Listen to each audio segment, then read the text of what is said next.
This is the Moshpit Backstage podcast for punk, metal and rock interviews and segments.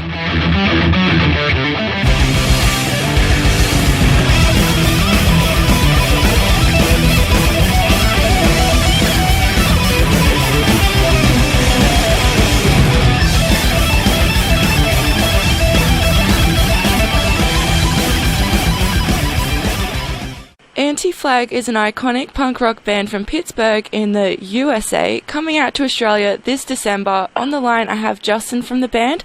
How are you, Justin? And thank you for joining us.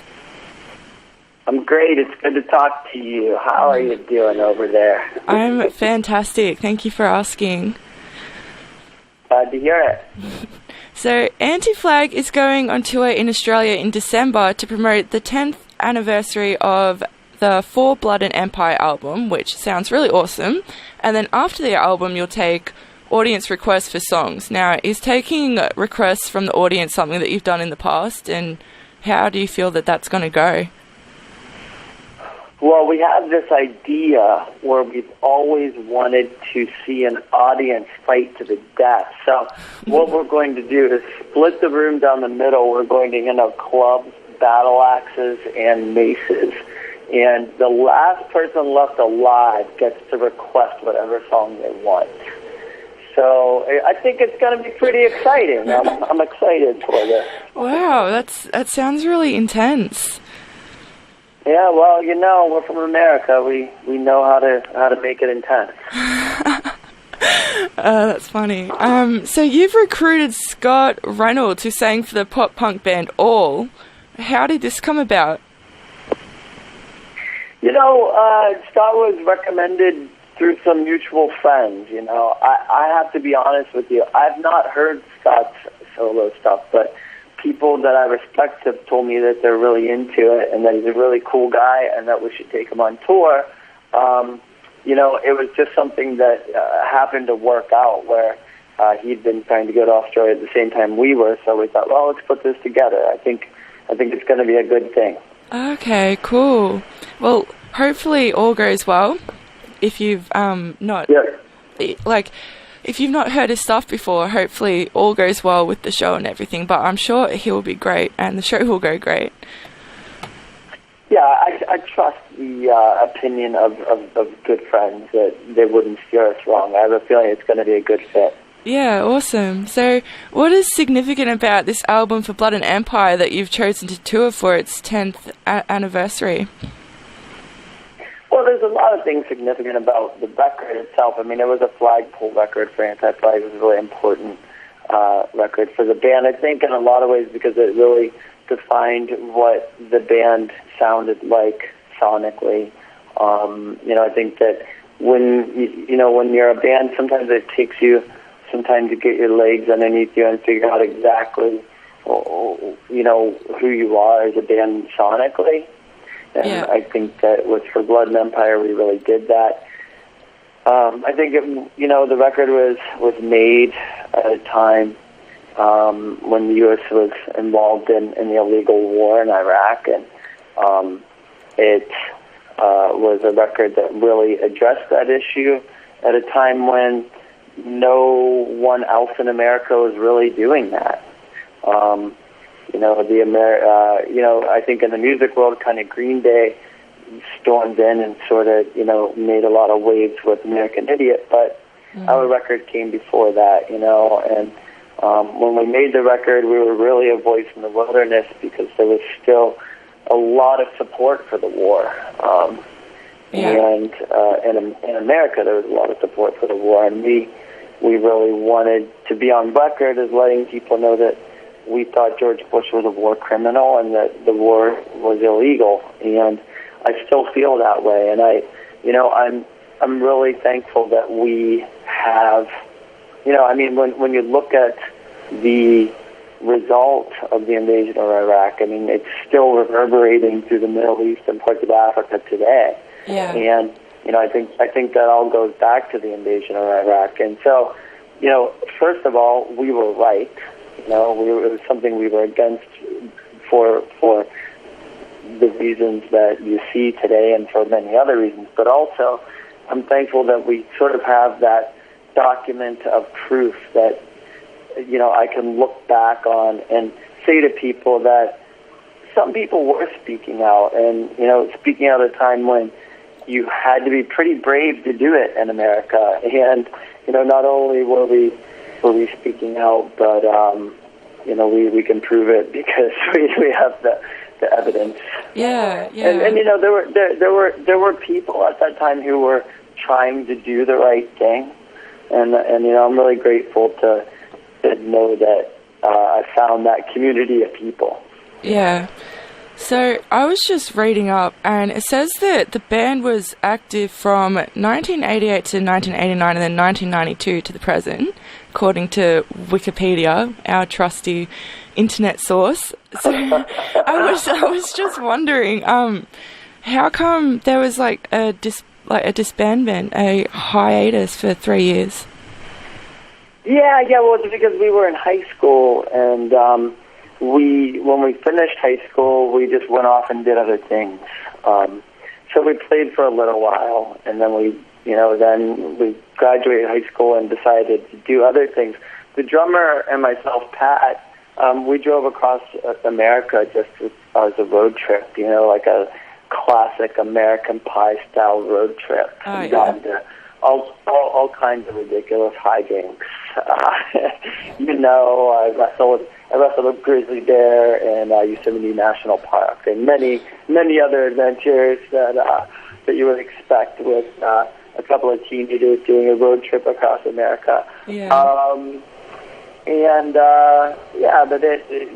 then eventually, we decided, well, hey, we really wanted to do this band for a long time, and let's do it. So when we finally found our way back to Pittsburgh, we really delved into doing the band really serious, and here we are today. Oh, yeah. Awesome. That sounds really fun. It's always been my dream to do a road trip across Australia, but when I get to America, that'd be pretty cool as well, because road trips are the most fun, and it sounds quite funny. You said you wrestled a grizzly bear.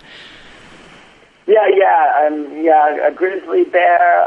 In all seriousness, we did have a pretty funny event happen in the. Well, here's a couple of things. Right, number one, if you're gonna camp and you pull up to the campground and it looks like it's gonna rain, don't try to get your tent up before it rains. Let it rain and then put your tent up. Okay, so there you go, kids. That's a little camping wisdom from someone who's been there. His name is Justin Sane, and he sings and plays guitar in the band AntiFlag. Secondly, we did actually. I didn't actually wrestle a grizzly bear, but I did almost get trampled to death by a herd of goats, and there are signs in Rocky Mountain National Park that say beware of goats, and we ignored those signs, and we took a trek up this one mountainside, and then this herd of goats came and almost killed us. So we had a lot of adventures. It sounds like you should have been on that TV show, I Shouldn't Be Alive, where they talk about where they went out into the wilderness and survived. I know. How fucking lame would it be, though, to be like, and then I got trampled by a herd of goats. That would be so lame. Like, I mean, if you're like, you're like, I was on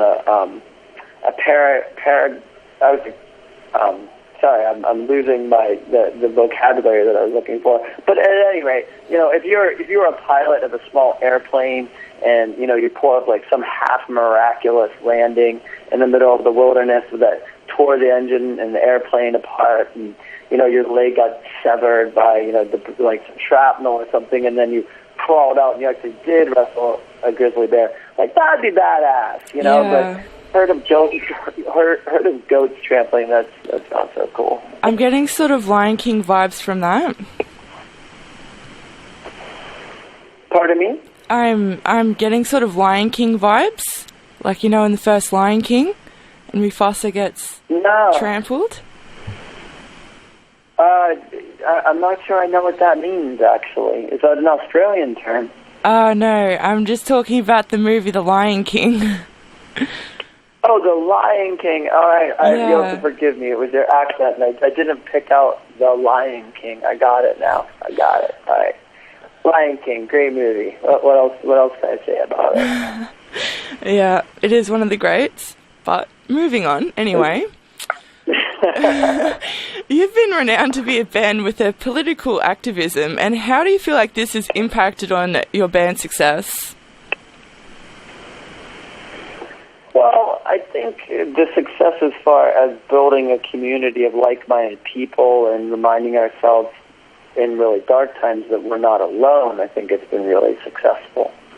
You know, I mean, I guess it comes down to how you define success. I mean, if we're looking at like fame and fortune, I think that's been a real hindrance because, you know, I think if you want to be really famous and really rich, you become Justin Bieber or Britney Spears. You know, I mean, we've had a lot of issues where radio stations won't play our music because of our name or because the band they consider the content too political. Mm-hmm. You know, we've had stores that wouldn't carry our records because it was too political. So, you know, I think that it can be a hindrance in that way, or even, you know, sometimes a club won't want you or a city won't want you. But on the other hand, I feel really grateful that as a result of having a message and being about something more than just partying, you know, and not that I don't love the party, because I do, but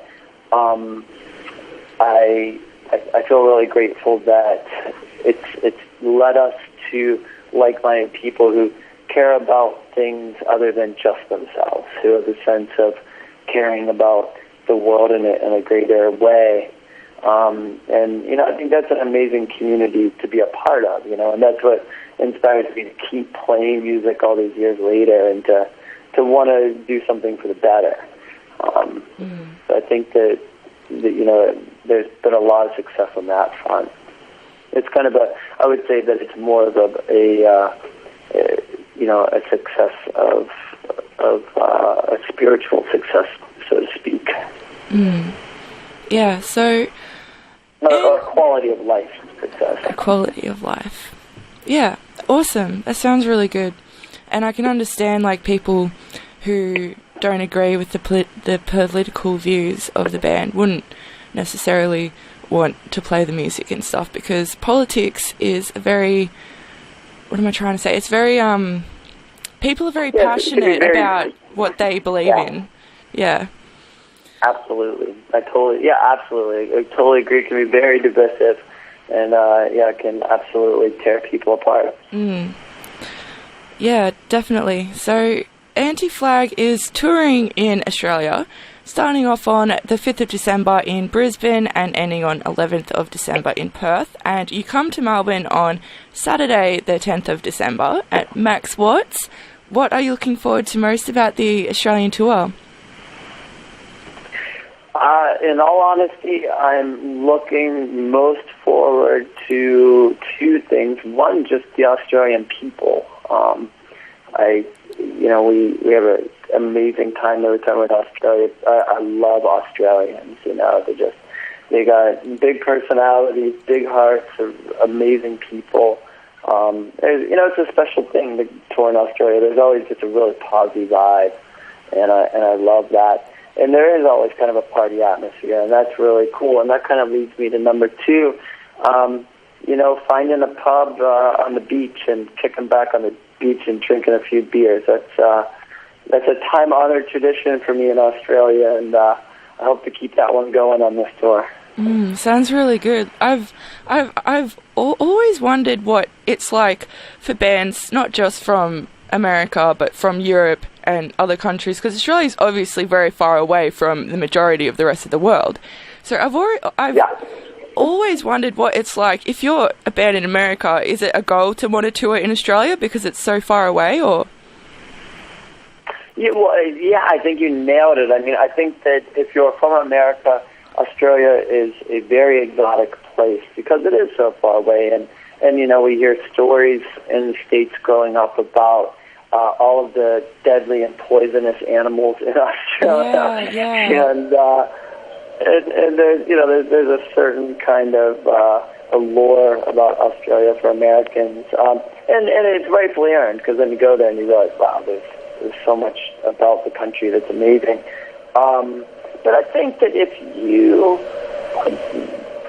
in a band and your goal is to play in front of people, then I think anytime you can go to any new place, it's really exciting, especially when you do it for the first time. Like, the very first time you play New York City, that's like a dream come true, I think, for anybody who wants to be in a band, And then when that kind of goal sort of extends overseas, that's another feather in the cap that most musicians and artists would probably be excited to jump at. And I know that was certainly the case for me. And you come from a small town like Pittsburgh, Pennsylvania, here in the United States, and then one day you're standing on a stage in Sydney or Melbourne or wherever it may be in Australia.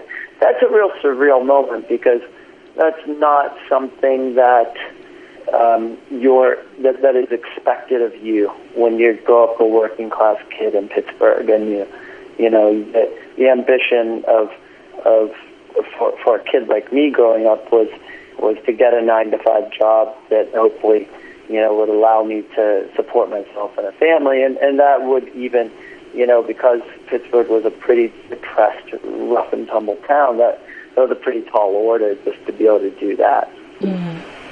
Yeah, that's so interesting to be able to talk to you about that, because obviously we come from different countries, so it's interesting to see what it's like, the ideal for growing up and stuff. In a lot of ways it's the same, but it's different as well, so it's really interesting to discuss that with you. So thank you for sharing that. Cool. Yeah, for sure.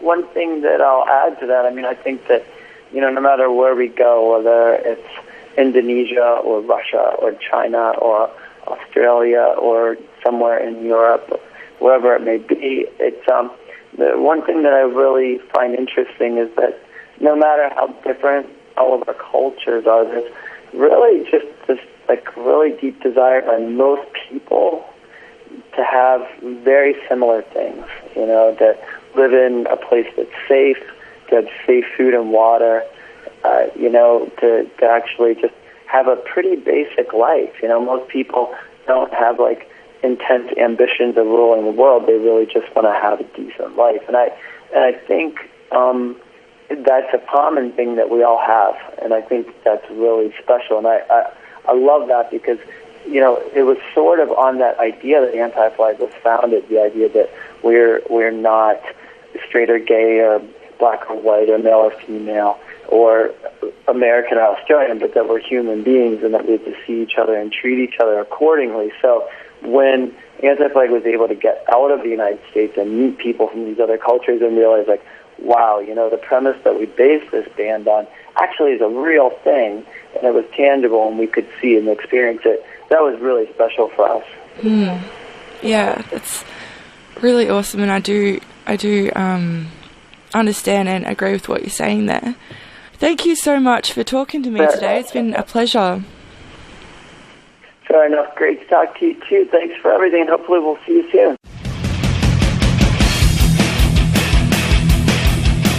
Thanks for listening to the Moshpit Backstage podcast. You can subscribe to us on iTunes and Omni. To find out more about the show, go to www.syn.org.au/moshpit. Like us on Facebook at facebook.com/moshpitonsin, and follow us on Twitter and Instagram at moshpitsin.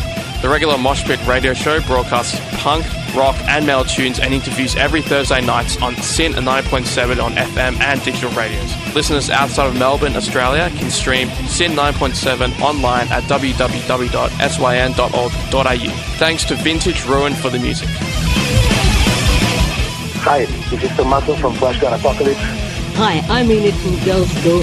I am Phoebe Pinnock from Heavenly Axe. Hey, this is Gary Oldmead of the Misfits. Hey, this is Kat Sproul from Horizon's Edge, and you're listening to the Moshpit on Syn FM.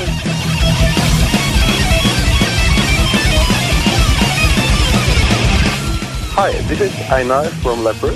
Hi, I'm Virginia Lilly from the band Lily. This is Raul from 1349. Hey, what's up, everybody? This is Ali from Zebrahead.